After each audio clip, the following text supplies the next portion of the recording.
All right, good afternoon, everyone. Let's go ahead and get started. I got one person I hand wave, so I know you guys can hear me. Welcome, everyone, to the Women in STEM panel. My name is Catherine Riihimaki. I am Associate Director of the Council on Science and Technology. From here on out, because that's such a mouthful, I will call us CST.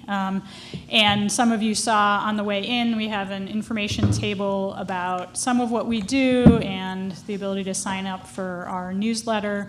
I've also put up on the board our website, should you want to learn more about us. But I'll tell you briefly what we do. So CST works to broaden and deepen participation in the STEM disciplines. You guys are here, so you probably know this already: science, technology, engineering, and mathematics. Our work is grounded in the belief that STEM literacy is essential to responsible decision-making and innovation in the 21st century, and it helps make the world a better place. We work towards improving understanding of STEM fundamentals, exploring the societal impacts of the STEM disciplines, and investigating the intersections of the STEM disciplines with the humanities, arts, and social sciences. We do a whole variety of different types of activities, and I spoke with some of you at the expo down in Frick Chemistry, but we do events like this. We bring in outside speakers. For example, last year we had a friend of mine, Danielle Feinberg, who's director of photography at Pixar, talk about her work mashing together art and computer science to build movies like Pixar. We have a physical space called our Studio Lab that brings together tools from the arts and engineering, like 3D printers and laser cutters, theater lighting, and so on. There's an open house for that space tomorrow, 1 to 3 p.m. in the basement of Fine Hall, which is the big, tall math building. So we encourage you to check that out. We have opportunities for students to become what we call ambassadors. So they are students who either do deep work within the Studio Lab or beyond on topics like science communication or outreach to groups beyond the Princeton campus borders. And we have funding opportunities for you guys. So when you get assimilated to campus and you learn how to get your own funding, there's a system called SAFE, and you can see us on there for projects that you might be doing on your own.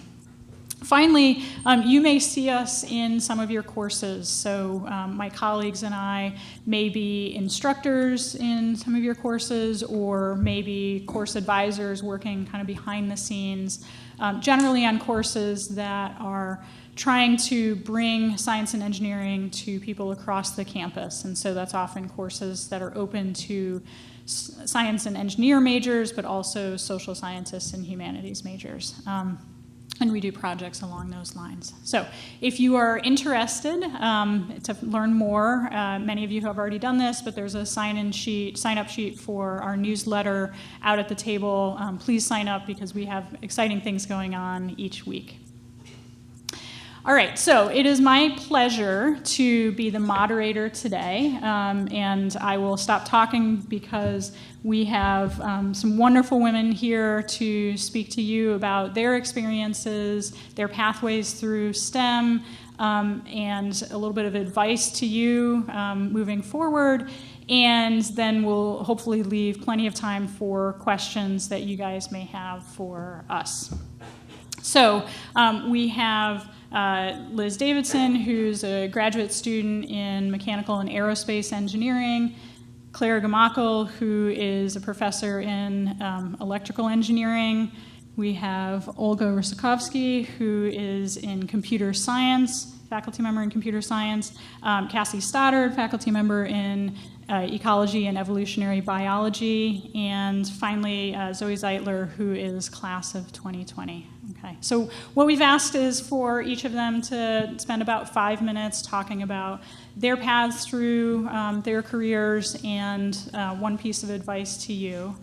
And I will do this in less than 5 minutes, so I will just briefly say that my background is as a geoscientist, and when I went into college, I knew I wanted to major in math because I liked math, but I didn't want to become a mathematician, so I spent quite a bit of time kind of searching for what else that other thing might be. And it took me a year to finally take my first geoscience course, and I loved it. I describe much of what I do as glorified hiking because I get paid to walk around in beautiful places and take notes. And so I do some of my research in Glacier National Park in Montana, and have done some work in Hawaii. And so anyway, it's wonderful. Often people don't know what geosciences are because you tend not to take that in high school. So I would encourage all of you to kind of branch out to maybe disciplines that you haven't thought of before and really take advantage of the liberal arts setting that you're in. I will say one other thing, that a lot of what I do now is looking at the intersections of science and art, and part of that stemmed from me taking art history as a general education course in college. And I work a lot now with our art museum, which is wonderful. And they're very patient with me, knowing just enough to be dangerous, just enough art history to be dangerous. So really take advantage of the opportunities within your disciplines, but also beyond your disciplines, because you never know how that's going to impact your lives. Okay, so with that, I'm going to stop talking and I'm going to turn it over. We'll just go down the line and, again, hopefully leave enough time for you guys to ask questions. So with that, Liz.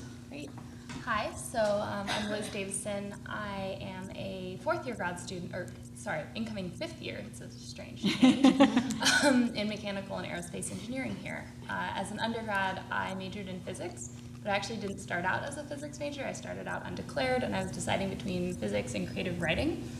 So I was at UC Santa Barbara, and yes, clearly ultimately made the choice to study physics. As an undergrad, I participated in research in 4 different labs. So I know that research here is highly encouraged throughout all disciplines, but my sort of piece of advice I'll throw in right now, and it's don't just choose one thing and stick to it. Try a bunch of different things to make sure you're doing something that you really love, because that if you do pursue a career and go on into doing a PhD, that really makes that a lot easier. So I worked in 4 different labs as an undergrad and then came here directly to Princeton as a PhD student. My current research is on understanding how networks can take different inputs and change their behavior depending on their structure. So I think overall one of the most rewarding things I've done as a grad student is participate in the Graduate Women in Science and Engineering. So that's been really a meaningful experience for me, and we've gone to New York City to help do outreach to high school students who you all were very recently. So so we always, we appreciate having undergraduate participation as well. So that's it. Great, thank you. Claire. I'm Claire Machel. I'm a professor of electrical engineering. I started out, when I was in high school, I liked science, was okay, but I really loved math. So I wanted to be a math major. It's back in Europe, in Austria. My high school teacher, physics teacher, said, well, yeah, you're good at math, but also do enroll double major in physics, math and physics, because I think you'll like it. And he was right. I loved math, no question. But the more I got into physics, I really liked physics. I liked the hands-on labs. And so I eventually got my master's in physics, and then I did my PhD in electrical engineering. So the more senior I got, the more applied I got in my research and interests, trying to solve real-world problems and make people's lives better. After getting my degree, I started working for a company, a telecom company, Lucent Technologies, in their core research labs, and I had given guest lectures at Princeton ever so often, and then after 7 years, it's like, Princeton is a really awesome place. I really want to work there. It was an opportunity to switch to become a professor here, and now I'm here at Princeton since more than 15 years, and it's awesome. And what makes it so awesome is the students. So I'm teaching in electrical engineering. My group's research is in semiconductors, lasers, photonic systems, mid-infrared sensing, and these sort of things. Right now, for example, 2 of my grad students and 3 of the freshmen from last year who I taught are doing a company together, building sensing systems for complex molecules like sugars, and it's good for non-invasive glucose sensing for diabetes, but also for the agricultural industry to help find sugar levels in fruit, in wine, and similar kind of substances. Right now, I'm teaching in the fall, I'm teaching EGR 151, which is an introductory physics class for engineers. And I just look forward to teaching it. I taught it the first time last year. It's an awesome experience to teach freshmen. So I really look forward to it. My first undergraduate student who did research in my group is now a professor at Stanford. And people who graduated, they are professors in all kinds of places. They have their own companies. They work for big companies. They work for the government. There are so many different ways of making it through Princeton. So, I don't know, a recommendation is don't compare yourself to others. There's so many ways of being successful at Princeton. Do what you like to do what you love, and you'll enjoy it. And yeah, get into research early on. It's one of the things Princeton really provides you with, close relationships to faculty, advisors, their research groups. So take advantage of that. Thank you. Olga. Right, so I'm Olga Roskovsky, so I'm in computer science. Actually quite similar, so started out in math, and then I'm becoming more and more applied.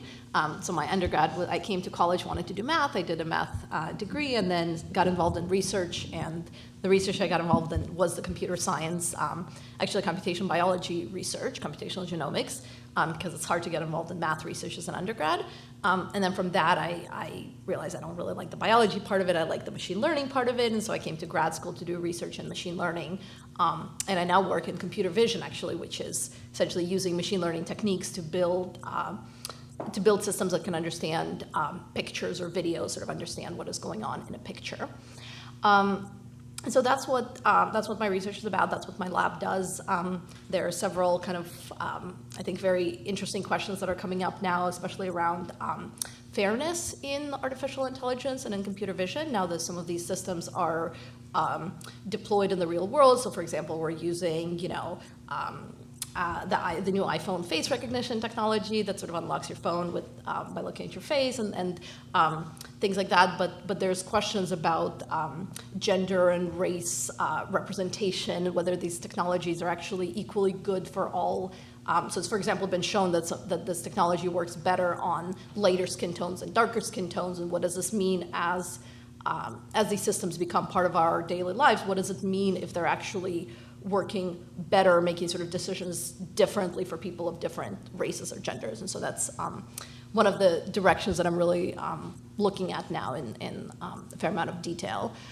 But the other thing that I do here, in addition to sort of teaching and research, is actually run a camp for high school students, for underrepresented minorities, high school students who are interested in doing AI, or artificial intelligence. And so we run a summer camp for 3 weeks called the Princeton AI for All Summer Camp.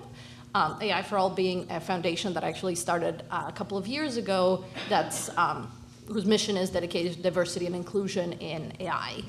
And so this the summer camp, so we just ran it for the first time last year for 3 weeks. It was 32 high school students. It was 18 young women, 14 young men, largely from underrepresented backgrounds. And we actually had a lot of Princeton students involved in teaching, involved as residential counselors. So in particular, it was our 4 counselors who actually lived with these students on campus were all rising sophomores. And so they just got to spend 3 weeks on campus. They got to also come to some of the lectures, go with us on a field trip to DC to learn about AI policy, meet some of the AI policymakers. It was actually a really, really fun experience, but there's also some Princeton undergrads involved in teaching, involved in doing some analysis of the camp, sort of evaluation of the camp, like what went well, what didn't, and just kind of being a part of that community of students, again, ranging from like from basically rising sophomores to senior PhD students or postdocs or professors even kind of working on addressing some of these issues. So yeah, so I just wanted to let you guys know about that as well. Thank you. Cassie. Yeah, hi everyone. Welcome to Princeton. I'm an assistant professor in EEB, which is Ecology and Evolutionary Biology, and I've been here for 2 years now, so I feel like I'm more or less learned the ropes, but I remember what it was like to be brand new and still figuring out where everything was and how everything worked, and I know that's the stage that many of you are in now. So in my lab, we're really interested in birds. We use birds to ask questions about the evolution and ecology of coloration. So we do a lot of work on animal color. And in my lab, we have a lab component, but we also do a lot of work at the American Museum of Natural History and use specimens. That's a natural history museum in New York City. And we have a lot of undergraduates involved in the lab doing work there now. We also do field work on hummingbird color vision out in Colorado in the Rocky Mountains. And so my lab is one in which students have lots of opportunity to come to the field and see how field research actually works. This summer I had a terrific undergraduate come with me, and he's now joined the lab officially, so he's really become involved in sort of the dynamics of a lab group. So I guess to give you guys a little bit of background, if you had asked me what job I thought I would have when I was a freshman, I would not have said an assistant professor studying birds. That would have been very, very laughable to me.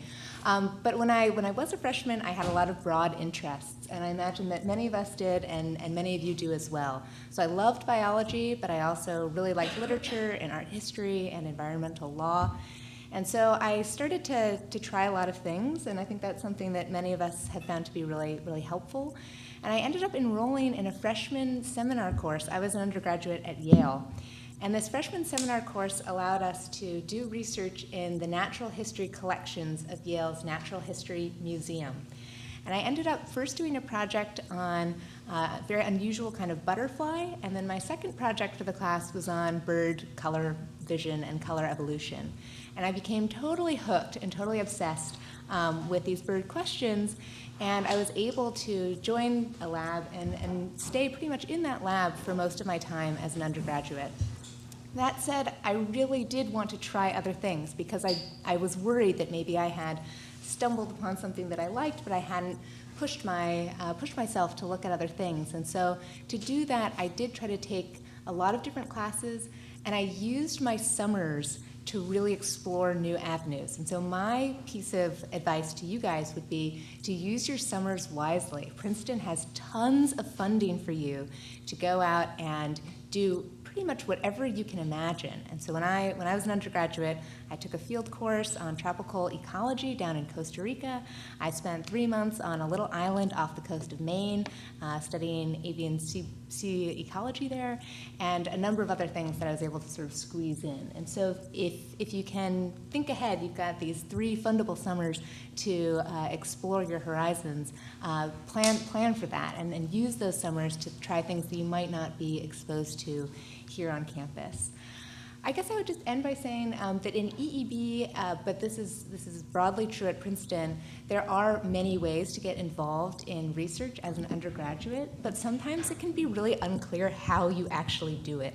And so I would say, as early as next week, for those of you who are interested in figuring out what research is actually like, go online, find a lab that looks like it's doing something cool, and just send the PI, the principal investigator, the professor who runs that lab, an email and see if you can get a meeting where you can talk about possible opportunities just to start doing work in a lab. It doesn't have to be a big year-long commitment. We have students who come in and do short projects or work with graduate students on their own projects for a few months at a time, and that can be on a volunteer basis, or some of this work can be paid. So Princeton has work-study opportunities for research in some departments. So do explore those opportunities. And then one last thing I'd mention would be, with respect to summer research, the Princeton Environmental Institute, which is an institute on campus with lots of arms to other departments broadly interested in ecology and the environment, has a really wonderful summer internship program, and there are internship opportunities for rising sophomores. So for any of you who might think that next summer you want to go and do some field work or work in a lab and explore the geosciences, explore ecology, explore biology, check out the PEI website, because that's a really great way to get involved in research as well. So that's it. Thanks, Cassie. Zoe. Hi, everyone. So I'm an undergraduate, and I'm in the CE department, which is Civil and Environmental Engineering. And I thought I would come here for environmental engineering. And I had been very interested in math and physics and chemistry in my high school. I did the IB program. And when I arrived here, things weren't exactly how I expected them to be. And that's my first piece of advice for you, is like, be open, because you probably have like very detailed ideas of what you want to do with your life. And sometimes, you know, the avenue that you think you can realize that in doesn't turn out to be the right avenue. And maybe you need to switch to a different path in order to actually do the thing that you've always dreamed of doing. That's what I found. So in the CE department is where I've stayed anyway. But I found another section of it, which is a special little section called Engineering and the Liberal Arts. And it's allowing me to do a very interdisciplinary course of study, which is actually why I came to the US to study. I'm German. I lived in Qatar for a long time. It's only really because I wanted to study several fields at once that I am even here. So I'm able to take engineering courses, environmental science courses, architecture, urban planning, art, like all of my interests I can explore here. So I'm able to combine all of those, and I've called my major, my course of studies, Sustainable Design Engineering. And when I first arrived here, I was really interested in green architecture, sustainable architecture. And I thought I would work in that area. And I found professors here doing that kind of research. I was really excited. I took some courses with them. There's a class called Designing Sustainable Systems. It's an amazing class. I would very much recommend it. It teaches you about system science. It also gives you some background in environmental science. I still recommend it even if you already have that background. I did that, and it's very much so worth it. I also want to speak to the gender environment in STEM here, because this is a Women in STEM panel. My mother actually did a conference for professional women's empowerment when we lived in Qatar, so that's like a realm of discourse that I'm very used to. And I've always been very attentive to that, like especially living in Qatar, the gender dynamics were very different than living in Germany. So I was actually surprised coming here, and like I didn't feel always as supported or as like prioritized as a woman in STEM as I thought I would be. So I'm just gonna say, and like, get ready. You know, it is what it is. Like, it's not all honey and sunshine and rainbows. And I think, honestly, like, the men here have so much to learn from you, so please tell them everything that they don't understand. Like, they need to grow. So just be explicit and really tell them the things that they don't get. In social interaction, in science, in any area of life. Continuing with my story, I have also now explored more political realms because this is a very politically oriented university. So I've had a lot of like environmental scientists who work in policy speaking in my different courses, giving us lectures, especially like visiting lectures. And that's been really interesting to consider the impact that I could have in that area. I would still probably train as a scientist, but then I would have a very different like access point to society in like wanting to have an environmental impact on the society. So that's been a consideration for me, and now I'm also interested in urban planning, which is maybe in that political direction, but it also allows for design, which is something that I've always been fascinated by. And so I took an urban planning course this summer using the Summer Study Abroad Fund of I think it's called the Dean's Fund. You can find all these opportunities, use them, like this has been mentioned a few times. There's so much available here. Like my first challenge in my freshman year was that I was overwhelmed and I couldn't get a concrete idea down on paper because my dreams were just growing so wild. And I thought, okay, I can do anything. And my mind was racing with all these crazy things that I could do. But then to actually like set out a plan and a proposal on paper was a bit overwhelming. So it's often easier to like start with an internship or start with research with someone who's already doing a project, and you can get funding to like go anywhere in the world to do that sort of thing. And then from there, you start to get a feeling of how these things work, and you can, like as people have mentioned, you really can realize anything that you think of. And you write up a proposal, and if it's convincing to the board who's reading these applications, they will fund you for it.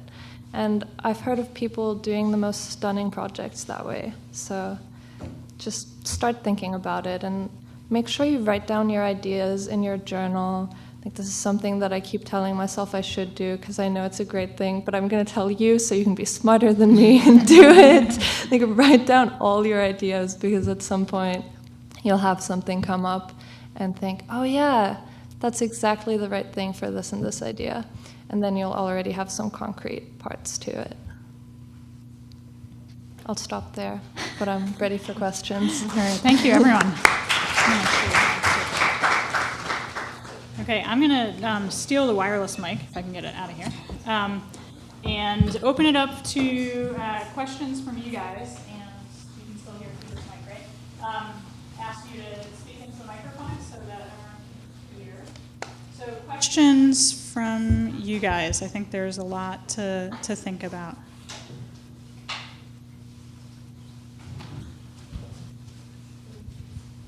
Hi, my name is Amina. I was just wondering, when it comes to working in a lab, how much experience is required?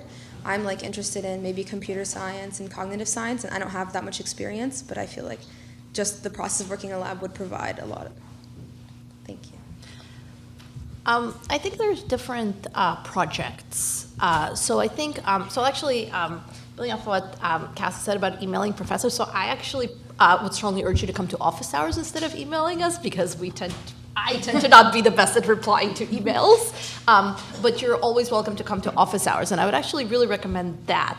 In particular, so you mentioned cognitive science, right, and computer science. Yeah, so there's actually a new professor even in computer science who's psychology cross computer science, who's going to be developing some of those research agendas. But come to office hours and chat with professors about existing projects. So depending on how the lab is structured, so for example, so I got involved in, so I learned how to code in my sophomore year of college, and I started doing research in a computer science lab in spring of my sophomore year. So I learned to code in the fall of my sophomore year. I got involved in research in the spring. So obviously very, very little background, but there was there was a grad student who was willing to supervise I sort of worked on kind of a side project. It was really fun for me. I learned a lot, and I sort of kept doing research with the lab for a couple of years. So there's frequently sort of entry points into projects, even if you really don't have that much background, but it kind of depends on what's going on in that lab. So you might want to ask a few different professors. So sometimes it'll be like, there's no good match, but just keep asking around, you'll find something for sure. Any other thoughts on that? I think it's a willingness to learn and to study a little bit for yourself. That's more important than preparation or background knowledge. Other questions?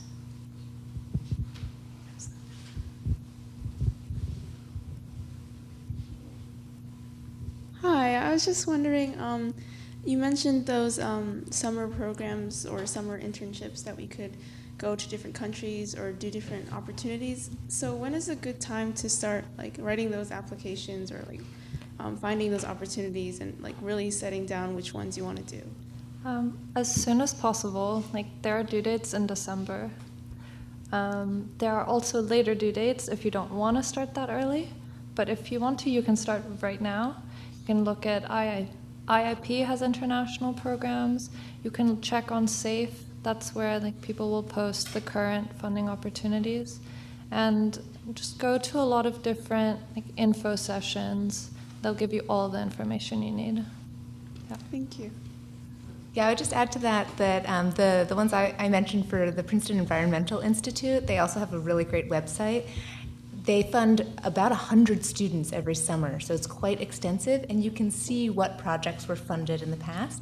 For many of these PEI projects, you don't have to write a proposal for your own project. You get to explore all the advertised projects. So I advertised a project to come study pollination ecology and flower color out in Colorado. I had a dozen applicants, I interviewed some, and then I was able to offer this internship opportunity to a student. And so there are many opportunities like that that are listed. And that process really kicks off next semester. But you can definitely start researching it now, look at the website, and see what looks interesting. I want to say also, don't feel like you have to do everything this week. Yeah. So if you're feeling a little overwhelmed, you can start now. But don't feel like it's going to be too late if you like get acclimated here and find out a little bit more about other classes, and that's fine too. Some of you may know exactly what you want to do, and there's no reason to wait on that. But also feel free to take a little bit of time and explore. I think almost all of us had some sort of slightly meandering route through what we're doing now, and so I was writing down, like, I started out doing this, but then I found this, okay? And so, some of what we're saying is opportunities to explore those ideas beyond just the classes that you're taking. But again, it's okay to take some time to do that exploration. Okay. And if I can speak for engineering, but I'm guessing that's true in the sciences as well. If your summer plans after freshman year, for whatever reason, don't pan out or fall through, you go to the department undergrad representative, and you just say, hey, I'm looking for a summer job. And you will find a summer job in research in the departments. Any other questions?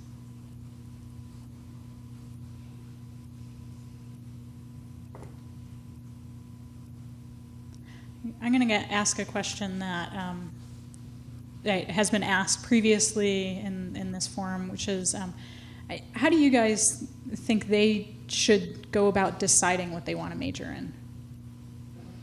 What is the way to do that?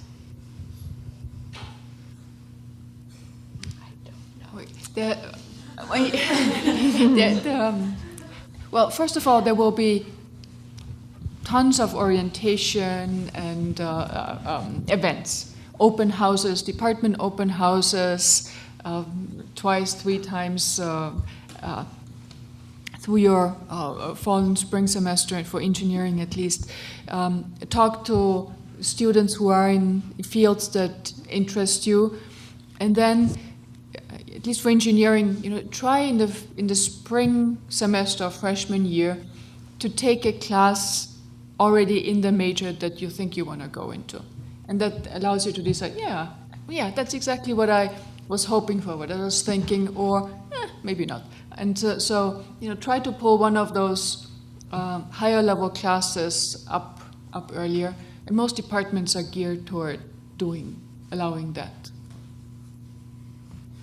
And also, as a reminder, if you enter a major and you end up with a certain set of skills, and you want to change your mind later on, it's not impossible. Like, I started off in physics, mechanical engineering. Like, we've all, it sounds like, changed our mind a little bit. So it is a monumental decision, but don't let it stress you out too much, because if you're doing, like we all mentioned, if you're doing things that you like, you won't be as stressed as if you're doing things that you're just doing because you feel like you have to or you should do.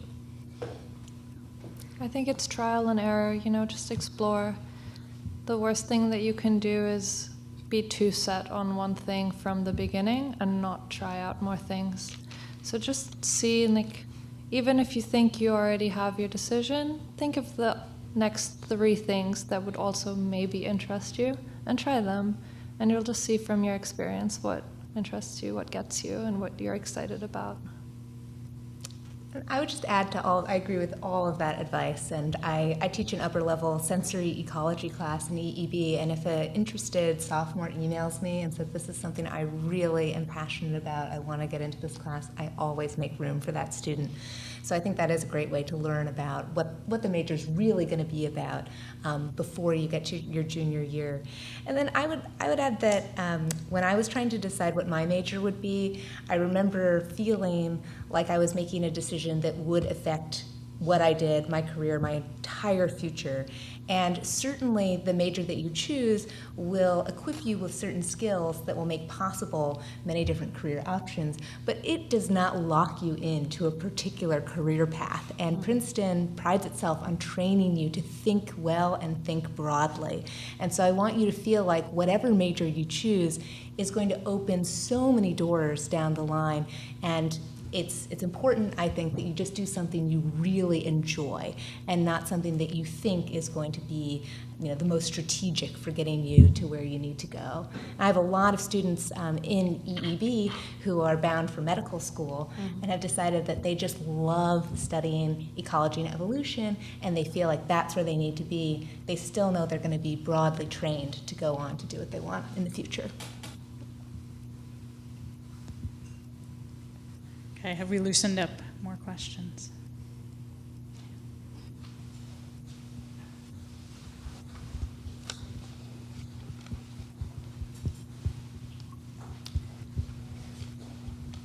So, hi, I'm Grace, and Dr.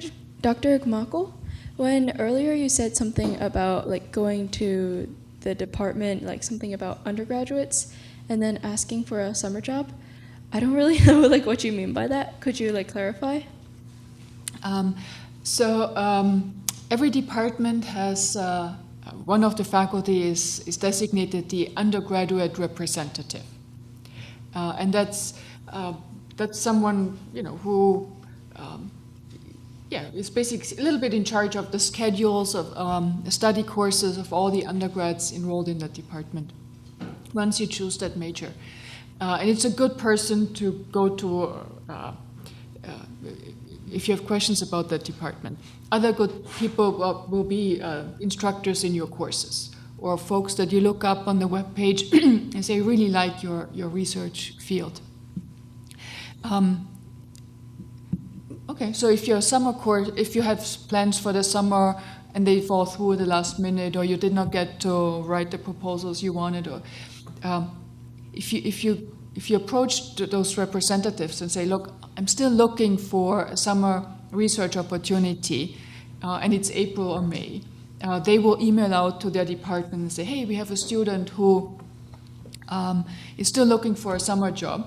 Well, I was looking, last summer I had, 5 Princeton undergrads as doing summer research with me, plus others as well.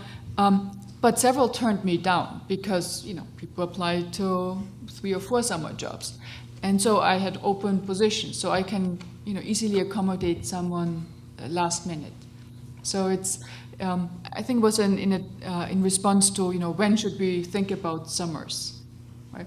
Yeah, some deadlines are in December, so you want to start early. Other deadlines are in January, February.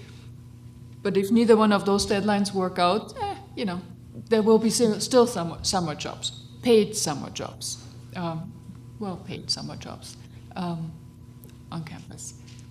Thank you.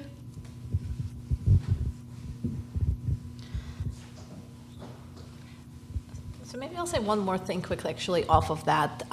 So as you sort of start navigating Princeton and interact, like you asked, how do you interact with professors? How do you go to office hours or email them, or what does it mean to find an undergrad coordinator? So the reality is, all of us are here because we want to teach. Like, there are other job opportunities, some, certainly in computer science, much more lucrative than being a professor, but the reality is we're here because we want to teach. and this is what we care about. Like, this is what we decided is the most important thing for us to do. And Princeton in particular is very focused on undergraduate education, more so than most of the other schools. And again, we're here at Princeton because we care about undergraduate education, and we think that this is important to not just be focused on doing research with our PhD students, but actually teaching undergrads. And I can't, of course, speak for everybody, on the faculty at Princeton, but I kind of want to. I'm actually pretty comfortable making that statement. So you should keep this in mind. Like, all of us are really, really here because we want to educate you guys. And so when you approach us, to some extent, we're like, yes, like we want, like, this is what we're here for. So you should absolutely tell us what do you want to learn, and how can we help you make an awesome Princeton experience? Do you guys, so we've talked a lot about kind of advice on how to succeed in the longer term. I'm wondering if you have any advice on the course level. How do they really get the most out of the courses, and what does success mean? I would say take advantage of McGraw. You may not know this. I'm actually one of the administrators of it. There's this amazing peer tutoring program for most of your lower division courses at Princeton. And it's awesome. It's a place only where you can get individual tutoring, but you can also go there and work in groups and meet people. And it's a really nice way, because I don't know, personally for me as an undergrad, I worked by myself like almost all the time. And then I came to grad school and was like, wow, you can work with other people. This is really great. Like, this is so much easier and more fun. And going to McGraw is a really good step. It uses like basic math, physics, chemistry, those sort of first entry-level courses. McGraw is the Center for Teaching and Learning, and it's based in Frist Campus Center. The McGraw Center also has writing tutors who can help you with writing. So if you have big research papers for any class, but it includes science classes, that's a wonderful place to take your drafts and get some feedback from people. I encourage all of my students to take advantage of it because it's such a wonderful resource. And then building on that, I would say get a study buddy or a study group for your courses. I wouldn't have survived some of my large intro biology, chemistry, organic chemistry, physics classes if I hadn't had a small group of people with whom I could work regularly. And so take advantage of your peers as well when you're trying to tackle these classes. I'm assuming you're all the kinds of, or maybe not all, but many of you are the kinds of people who like to prepare for things. I'm sure you will prepare well for your courses, and that will be needed. Like, you need to look at the material ahead of time, especially once you start getting into like higher level physics courses or that kind of stuff. Like, it moves really quickly. So just like, some people like to scan over the textbook in the summer, and like, don't, of course, spend your whole summer like looking at your textbook. You need a break, you need fun in your life. But maybe in the last week of summer, just like check it out. And I would say also with problem sets and like going through the material, reviewing after every class will give you that like settling of the information so that you're not at exams at the end of it all and thinking, oh, well, I did listen to all the content, but has it really sunken in? Like, do I really understand it? Can I apply it? I'm sure you know all this from high school. It'll just like step up a little here. And so you can prepare yourselves for that. And I think, working with a group is great in that you're actually talking about the material as well. So you're not just taking it in, but you're also like expressing it, putting it out of you, and maybe talking about it in new forms. And I also think like we go through material very quickly here at Princeton. I've heard that like the amount we do in a semester, especially because we have such short semesters, is exceptional in the entire country. So taking the time to really get into the material also on a personal level and see what it is about the material that fascinates you and that is important to you is something that you'll want to do with your friends, other people in the course, because there won't really be time for it in the course itself. And go to office hours. Go see your instructors, both at the scheduled office hours, but you can always email and say, can I meet with you for office hours?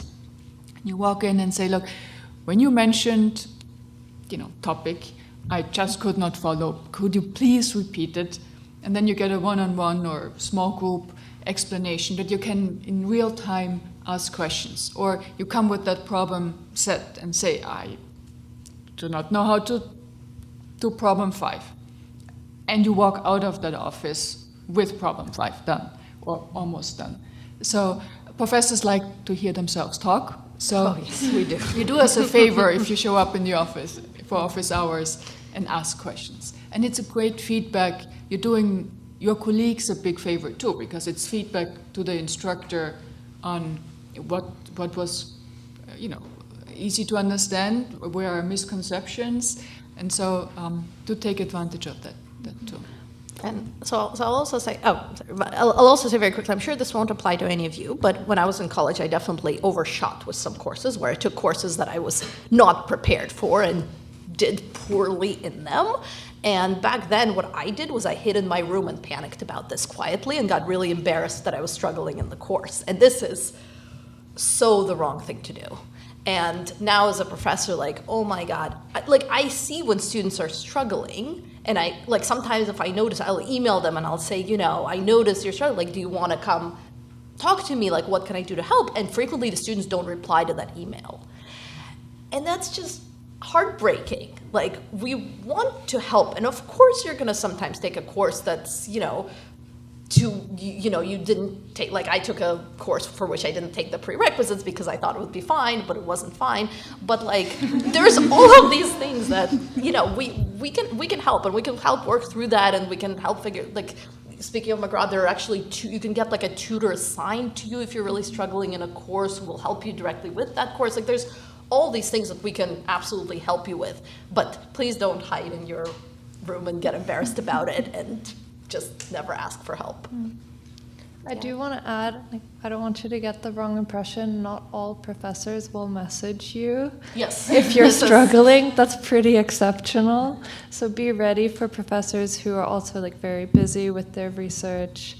And if you want to go to their office hours, your questions have to be perfectly prepared so that you can ask in as little time as possible.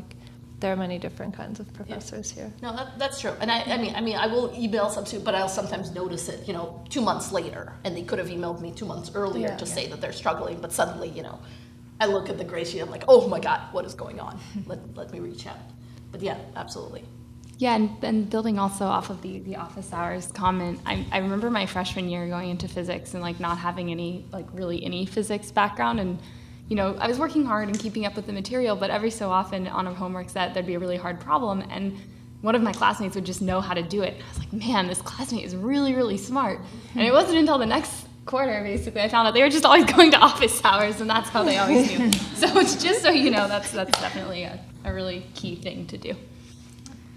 I had a question when I started speaking.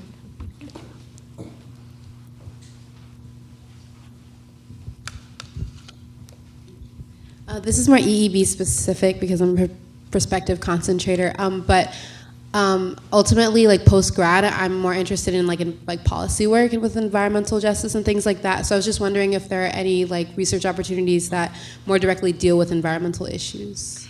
Yeah, great question. Definitely. So the question is, are there ways to get involved in environmental policy and environmental justice while still being an EEB major? There's a program that's offered again by PEI, the Princeton Environmental Institute, that provides a certificate, which is sort of a minor in environmental studies. And so I've had many students who are EEB majors also get that certificate for exactly that reason. So there are programs, there are classes, there are internship opportunities geared towards students who want to take the basic biology they're learning in EEB and apply it to environmental issues. So by all means, come chat with me after or send me an email and I could get you that information in a more relevant way. And maybe I'll just add on to the last question. If you are feeling as a freshman like you're not you're not ready to go approach a professor. I think all of us are super approachable, and I want every student to feel like they can come to my office hours. But I just wanted to mention that the AI or the preceptor or the TA, these are graduate students who are running the sections for these courses. They will also have office hours. And so please don't be afraid of contacting the professor. It is our job to be here for you. But you have another person who you can talk to and communicate with. And then to the point about if you are struggling, Princeton is also quite special in that you have a residential college dean who is in touch with faculty. And so if you are having issues that you want to discuss with your dean that are making it difficult to get your work in, or you're finding that you're just overwhelmed because everything for one semester is due on one day, go talk to your dean. Your dean will reach out to us, and we'll do whatever we can to make things easier for you. So also take advantage of those leaders in your residential college communities who can give us a better sense of what's going on with you. I have a question for Liz and Zoe specifically. So I think you guys alluded to some student groups that they might be interested in getting involved in. Can you give some examples of those groups? I think, Liz, you mentioned the Women in Engineering. And how do they get involved? Sure, yeah, I can start if you'd like. So at the undergraduate level, there's the Society for Women Engineers, if you're interested in that. They do a lot of really cool programming throughout the year, some social events, some professional development. So that's really something to get involved in. I think they all just have websites, so if you just search it, you should be able to find that. And then I'm also part of the Graduate Women in Science and Engineering, and we work closely with the undergraduate groups. So if you are interested in either meeting grad students for future reference for questions in classes, we really are looking to work with undergrads as well. So those are the women affinity specific groups I can think of. But there are, of course, so many other groups on campus. There are groups if you want to do outreach. And I think those all should be on the Princeton website, has a special page about if you're interested in groups on campus. So just page through that. And there's probably a fair at some point. There's an activities fair on Friday. Yes, right? yeah. So definitely check that out, meet some people. It's another way to just like get a group of people that you like to spend time with. So there's a social element to it as well. I can think of, there's a rocket building group, there's an entrepreneurship group, which is very technology oriented. There's Hack Princeton, which is an event, but I feel like it has a pretty strong community throughout the year. So that's for the coders among you. I, of course, am very interested in the environmental groups. So there's a Princeton Student Climate Initiative, and they're writing some policy for climate in New Jersey. There is also there are a lot of opportunities by organizing events. Like you can be on the organizing team for that event. So I helped to organize the Princeton Environmental Ideathon last semester, and the topic of that was the city of the future. And we had students coming from lots of different universities along the East Coast, from many different disciplines, all working on these subjects together. And I got to choose all the speakers for the conference. So basically, I just wrote to all the people who I know on the East Coast who I think were doing amazing work and asked them to come and speak. So it was amazing. So I highly recommend doing something like that too. All right, we have time for one more question. Maybe two more questions. Hi, my name is Mariah, and I'm interested in engineering and entrepreneurship. And so I was wondering, in what ways can like STEM and entrepreneurship kind of like go together? And I know one of you mentioned about how students come together to create like startups. So how often does that happen, and like how successful are they? In terms of apps, I feel like 5 to 10, maybe more apps are created every semester, and a lot of them are used widely, especially on campus. A lot of students are making apps for campus. They maybe start the project in a class, and then they decide to develop it further, and a lot of them do take off. That, I would say, is the biggest branch of entrepreneurship on this campus. question?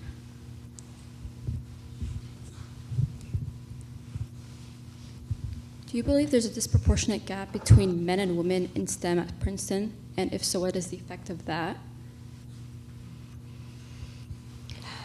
I've heard that in the numbers, Princeton does pretty well in having like a good weight, especially among undergraduates. You do see in the faculty though, like things are definitely not balanced, and that does make things feel like a male-dominated field. Like that is what I would describe it as. Like the physics department, math department, engineering actually less so than those two. Chemistry and EEB are also like less so male-dominated, but yeah, with physics and math, I've really felt it. Computer science is 33% female at the undergraduate level.